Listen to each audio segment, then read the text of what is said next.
Chapter 2: Pendulums. Puppet strings. Pendulums are very good at coercing their adherents to give up energy voluntarily. A large, powerful pendulum, for example, can force its adherents to act according to a certain set of rules. Weaker pendulums go about things slightly differently. When an individual lacks the power to force another to do something, they turn to other methods such as reasonable argument, persuasion, and promises. These are feebler methods unique to a human society that has divorced itself from the forces of nature. Sometimes pendulums will use these techniques as well, but they also have a much more powerful weapon at their disposal.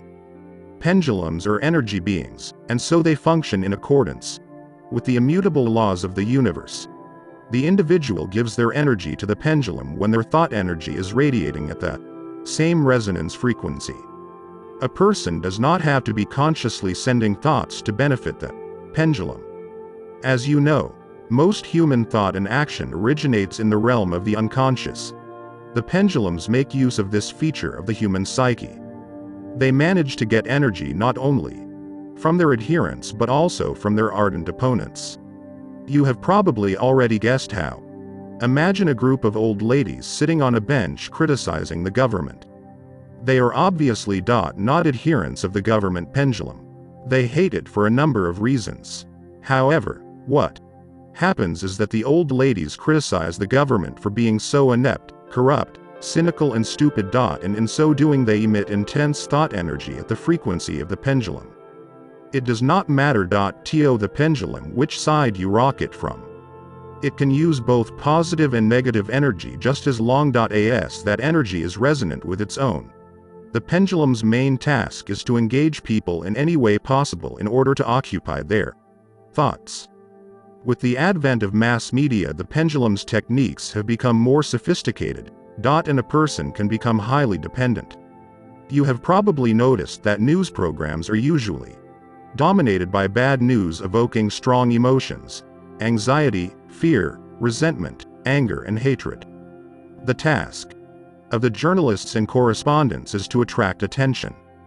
The media, being pendulums themselves, stand in service to yet more powerful pendulums. Their declared aim is free access to all information, but their true singular goal is to attune people's thoughts in all ways possible to the desired frequency. One of the pendulum's favorite ways of gaining access to your energy is to throw you off balance. Once you have lost a sense of your own equilibrium, you start to wobble at the same frequency of the pendulum, thereby enabling it to sway more strongly.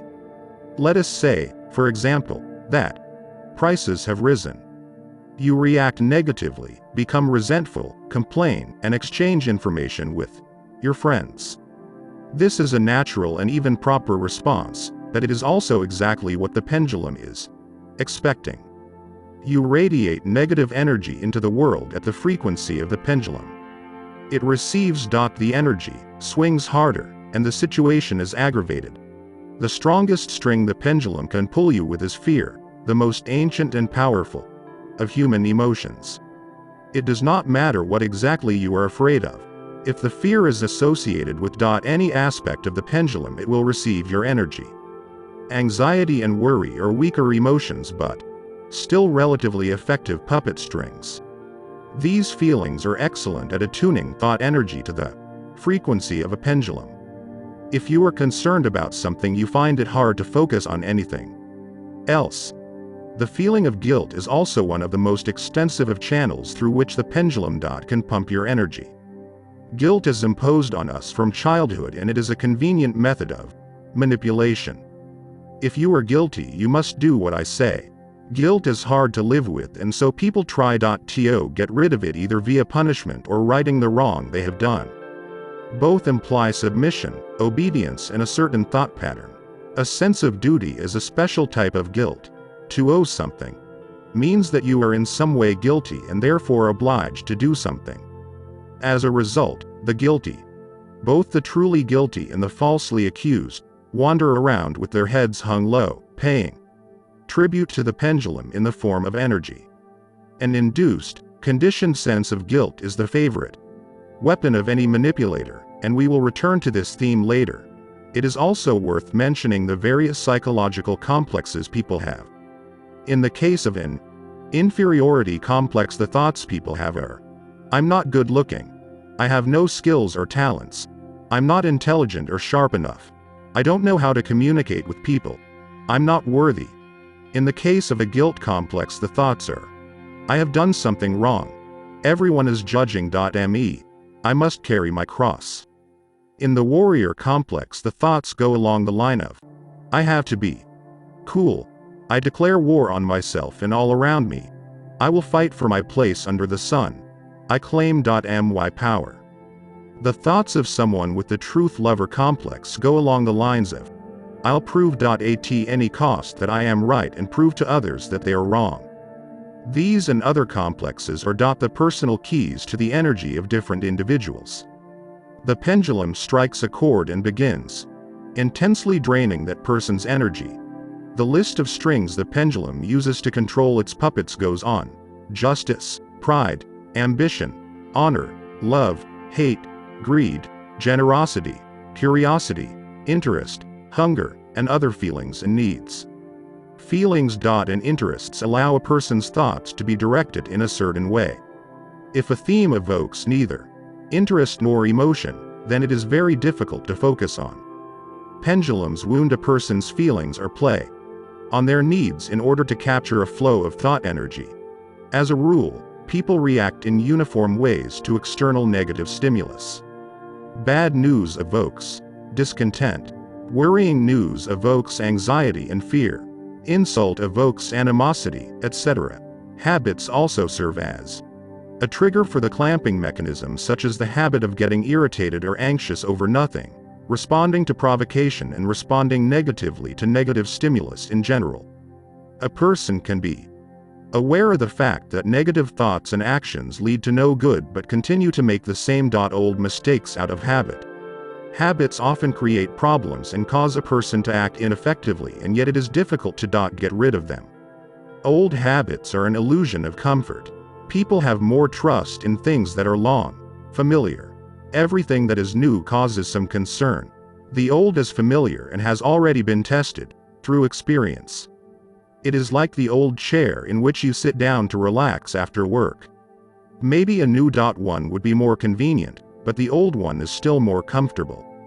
Comfort is characterized by notions such as convenience, trust, positive experience, and predictability. The new possess these qualities to a much lesser degree, so it takes time for a new habit to become an old habit.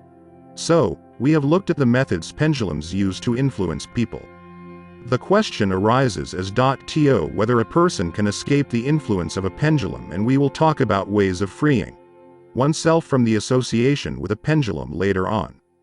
Sometimes a person will openly take a stand against a pendulum that has been controlling them, but the individual is always defeated because their position is so isolated.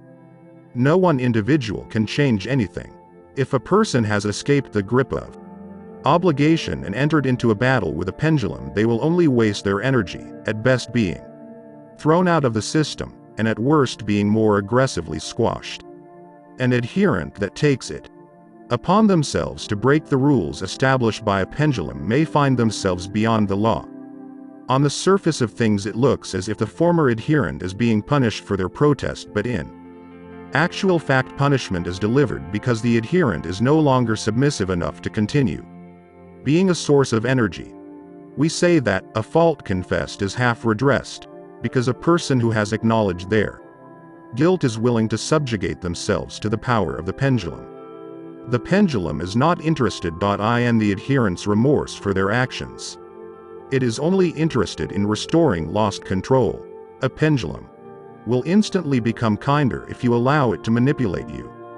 If the accused refuses to repent, they can be got rid of because nothing more can be gained from them. If they do repent, the pendulum's true motives are usually veiled behind moral principles, saying that a person who has shown remorse cannot be such a villain after all. You can easily differentiate between true moral principles and the hidden interests of the system if you keep in mind what the pendulum really represents and what its true goals are.